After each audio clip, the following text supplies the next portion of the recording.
WindmillGreen is a building that is slowly getting a new set of clothes, and it sits next door to Midland Hotel and sits in front of GMEX. There's another word for it, but I call it GMEX. And it's green on the outside, on the inside, and within its soul. That's what WindmillGreen's about. We always say we're looking for little sleeping beauties, a little diamond in the rough, and that's exactly what we found when we looked at this property.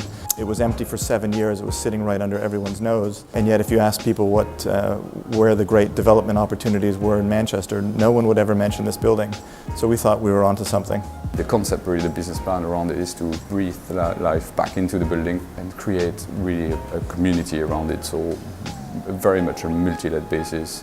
People walking in and out, having some coffee offering on the ground floor, having a beautiful roof terrace on the top floor, and really trying to have this kind of animation in a building that was vacant for so many years in such a strategic location.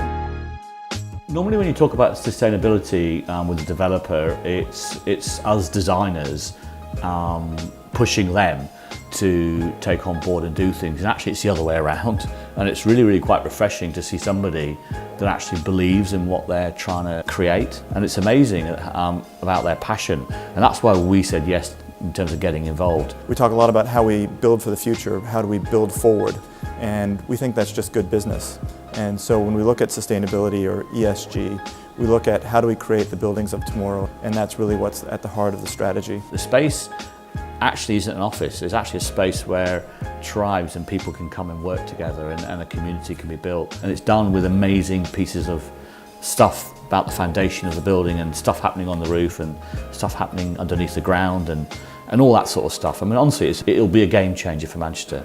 It's a really grown up piece of work that talks to people who wear suits some of the time.